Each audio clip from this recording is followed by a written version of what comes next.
Thank you so much. I am thrilled to be here and to participate in this important commencement of this great university, this great college, because I, too, am a graduate of a women's college, and I think it's the best investment that I and my parents ever made. It is my honor, therefore, to join you in celebrating, and I want to congratulate all of the student speakers who I thought did an excellent job in expressing the feelings and the aspirations of this class. I am honored to be in the company of my fellow honorees, each of whom has so well deserved this medal. And I want to congratulate your president on a brilliant first year as the head of Barnard.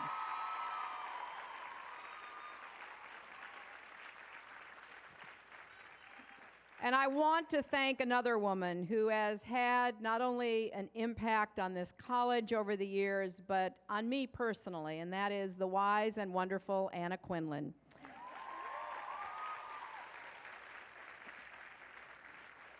Her writing has helped to shape the public debate on issues affecting women, families, and all Americans. Her final column, which ran this week, was about making way for the next generation. And as always, Anna's message rings true, especially as we honor this class of graduates. We are meeting at a time of unprecedented opportunity and achievement for women. As you've already heard, women are serving at the highest levels of government here in the United States and around the world, in business and academia and the professions. We are presiding over companies and colleges, running philanthropies and laboratories, and breaking new ground as artists and activists and athletes. We're even seeing gender barriers broken at the racetrack. I don't know about you, but I personally felt vindicated when Rachel Alexandra won the Preakness, went where no filly has gone in 85 years, up against 8 stallions. I can't say I exactly identified with her, but I was very pleased that she brought home the Black-Eyed Susans. Today, we are celebrating a class and an institution that is always ahead of the rest. You know, this is a milestone of 120 years of educating women, of furthering scholarship and serving the city of New York and the people of the world. Now, it is easy to forget that when Barnard first opened its doors in 1889, higher education for women was viewed with great suspicion. And many women and men labored for years to make this college possible. And even after Barnard finally came into being, they had to spend even more years convincing the world there was nothing to fear about women's education and that the work being done here was truly a good thing. Now, rumors still flew for decades about exactly what went on at Barnard. Finally, in 1912, the New York Times decided to investigate. And it published a long interview with the great dean of Barnard, Virginia Gildersleeve, which ran under the headline, and I quote, "College girls are healthy, normal American girls." I'm sure that the readers of the Times found that reassuring, and a few decades later, the editors and reporters did as well. In fact, Dr. Gildersleeve made a persuasive case for why Barnard and women's education in general is actually crucial to our society. She talked about how the college broadened its students, exposed them to new ideas and perspectives, introduced them to people from different backgrounds. She said that was a force not only for good for these women, but for their communities. As she put it, we do not teach manners, but we do teach manner, poise, interest, tolerance, and understanding. These are the things that college life teaches. Now, the context may have been different then, but the vision behind it is much the same. Just as those early Barnard students were being prepared for a world beyond their personal horizons, you have been prepared for global citizenship in the interconnected world of the 21st century.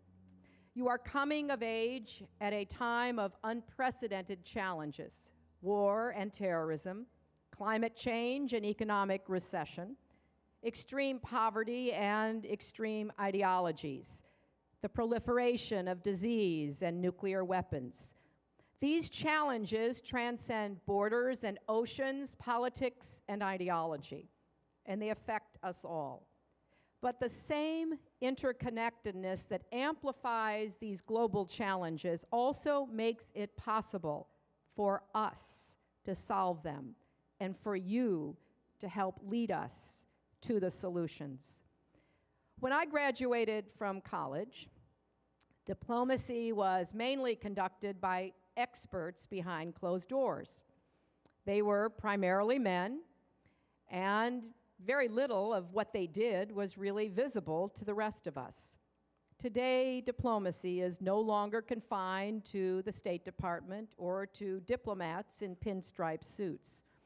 In this global age, we are engaging in 21st century statecraft, and it is carried out beyond the halls of government, in barrios and rural villages, in corporate boardrooms and halls of government as well, but also church basements, hospitals, union halls, civic and cultural centers, and even in the dorms and classrooms of colleges like this. The diplomacy of this age is fueled by personal engagement and interpersonal connections. And that's where all of you come in. With new tools and technologies, and with the first-rate education you've received, you now have the capacity to influence events in ways that no previous generation ever has. But of course, with that opportunity does come responsibility, because this new era of diplomacy requires a new commitment to global service, a continuing effort from each of you to help us tackle the most urgent problems we face. Just as we have special envoys for climate change or peace in the Middle East, so too much must each of you be a special envoy of your ideals. Use your skill and talent with these new tools to help shape and reshape the future. I want to talk about a particular area where I think you can, you should, and you must make a difference. It's important to me personally, and it's especially important in my new job, and that is the plight of women and girls around the world. As women with strong voices and strong values, you are in a unique position to support women worldwide who don't have the resources you do, but whose lives and dreams are just as worthy as yours and mine. I have concluded, after traveling many miles and visiting many places in the last decades, that talent is universally distributed, but opportunity is not. The futures of these women and girls will affect yours and mine. And therefore, it is not only the right thing to do, but also the smart thing.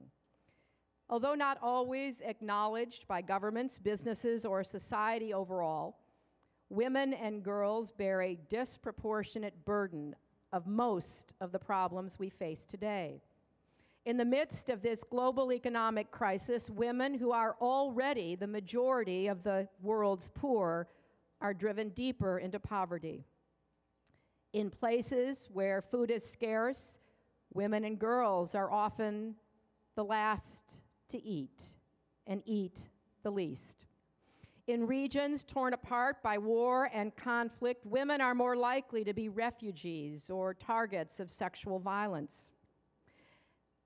And just yesterday, in a column by one of the former honorees by Barnard, Nick Kristof, we learned that one of the most dangerous places for women to be in the world is in childbirth.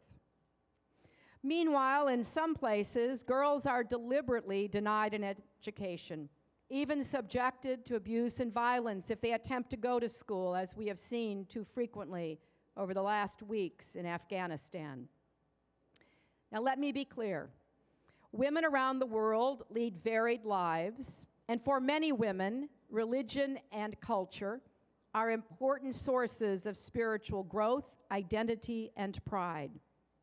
But the retrograde regimes around the world that pervert religion and culture to perpetuate violence and stand in the way of freedom and make women their primary targets are a different story. The subjugation of women, the denial of their rights as human beings, is not an expression of religion or of God's will. It is a betrayal of both.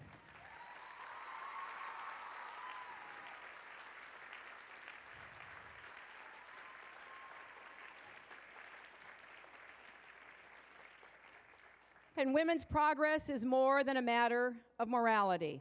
It is a political, economic, social, and security imperative for the United States and for every nation represented in this graduating class. If you want to know how stable, healthy, and democratic a country is, look at its women. Look at its girls. When I went to the United Nations Conference on Women in Beijing back in 1995, I made the point, which seemed to me to be pretty obvious, that women's rights are human rights and human rights are women's rights. Well, I was gratified but somewhat shocked at the reaction it produced. And as I have traveled in the years since, I have met so many women who took such heart from that simple statement. They understood deep in their gut that they had to be supported, that their struggles had to be acknowledged for them to gain a foothold, to gain that space, whether it be on the subway or back in a marketplace. There are signs of hope and progress. Just this weekend, the people of Kuwait elected women to their parliament for the first time in history.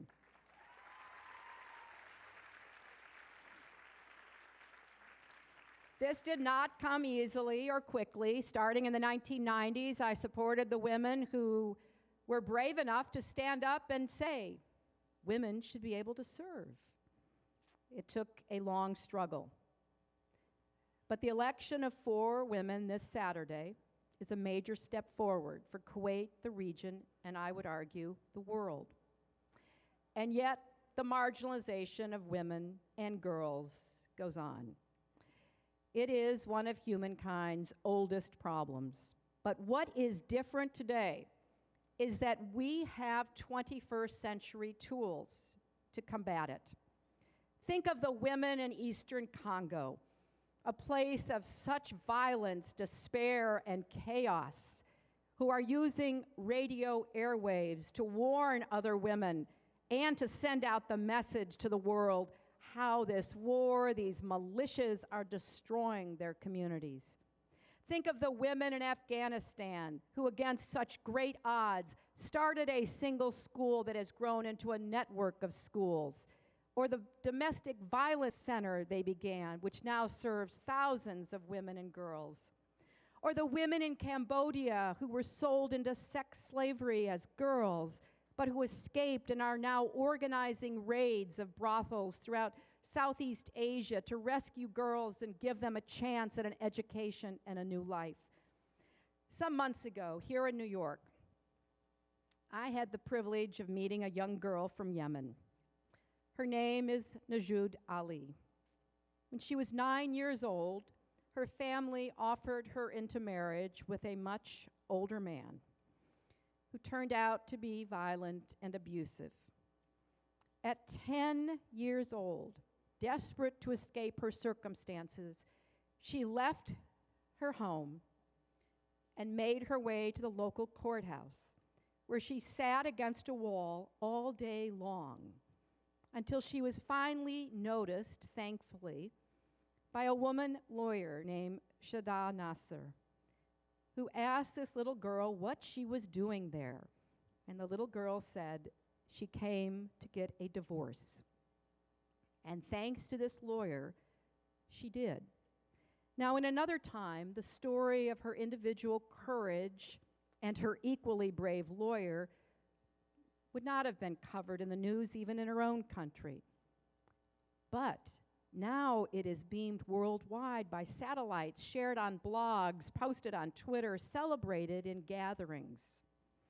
Today, women are finding their voices, and those voices are being heard far beyond their own narrow circumstances. And here's what each of you can do. You can visit the website of a nonprofit called Kiva, K-I-V-A, and send a microloan to an entrepreneur like Blanca, who wants to expand her small grocery store in Peru. You can send children's books to a library in Namibia by purchasing items off an Amazon.com wish list. You can sit in your dorm room or soon your new apartment and use the web to plant trees across Africa through Wangari Maathai's Greenbelt movement. And with these social networking tools that you use every day to tell people you've gone to get a latte or you're going to be running late, you can unite your friends through Facebook to fight human trafficking or child marriage, like the two recent college graduates in Colombia, the country, who organized 14 million people into the largest anti-terrorism demonstration in history, doing as much damage to the FARC terrorist network in a few weeks that had been done in years of military action. And you can organize through Twitter, like the undergraduates at Northwestern who launched a global fast to bring attention to Iran's imprisonment of an American journalist. And we have 2 young women journalists right now imprisoned in North Korea. And you can get busy on the internet and let the North Koreans know that we find that absolutely unacceptable.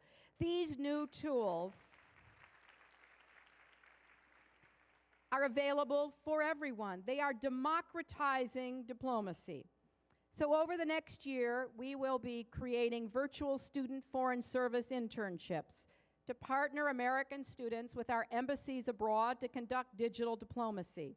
And you can learn more about this initiative on the State Department website. This is an opportunity for all of us to ask ourselves, what can I do? I'm heading off to my first job, or I may be going to travel for a while, or I have some other ideas that I'm exploring. But no matter what you're doing, you can be a citizen activist and a citizen diplomat. You've already begun to make the connections and partnerships that will give you support throughout your lives.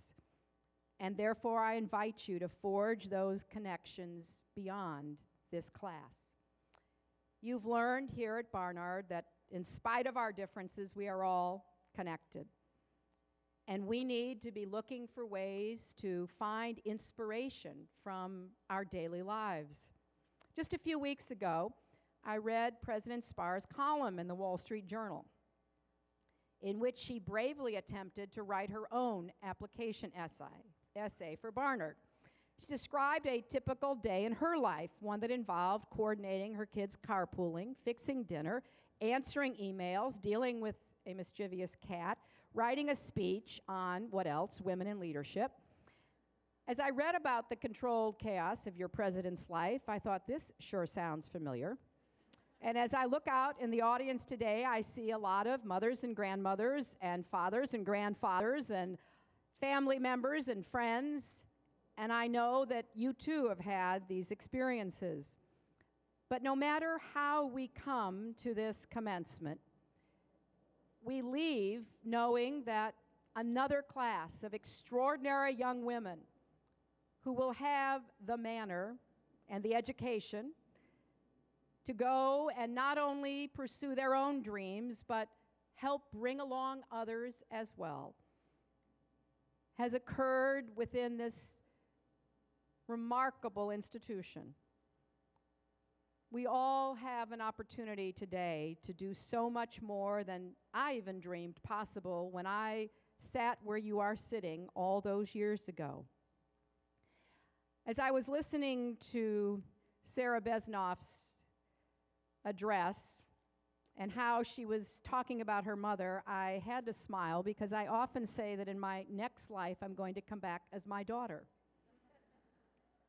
And I felt a remarkable kinship with Sarah's mother and with other mothers of my generation and those who came before, like my own mother, who was born before women could vote. That no matter how satisfying our lives have been, how we have put together pieces that add up to a whole that is so important to us and has given meaning to this journey we are on, we look at young women and we think to ourselves, this is a future that women in the history of the world have never been able to imagine. That you leave here empowered in a way that women and girls have never been before. It's exciting, but it's daunting. But I know you're up to it. Serving the people of the world does not have to be your life's calling, but I urge you to make it a part of your life, to include it in whatever you decide to do as you start out on this adventure.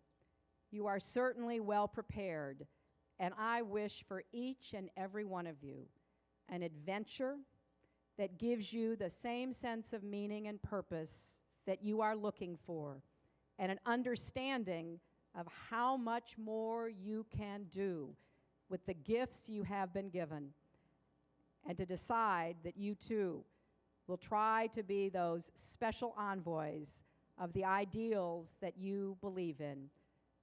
Godspeed and congratulations.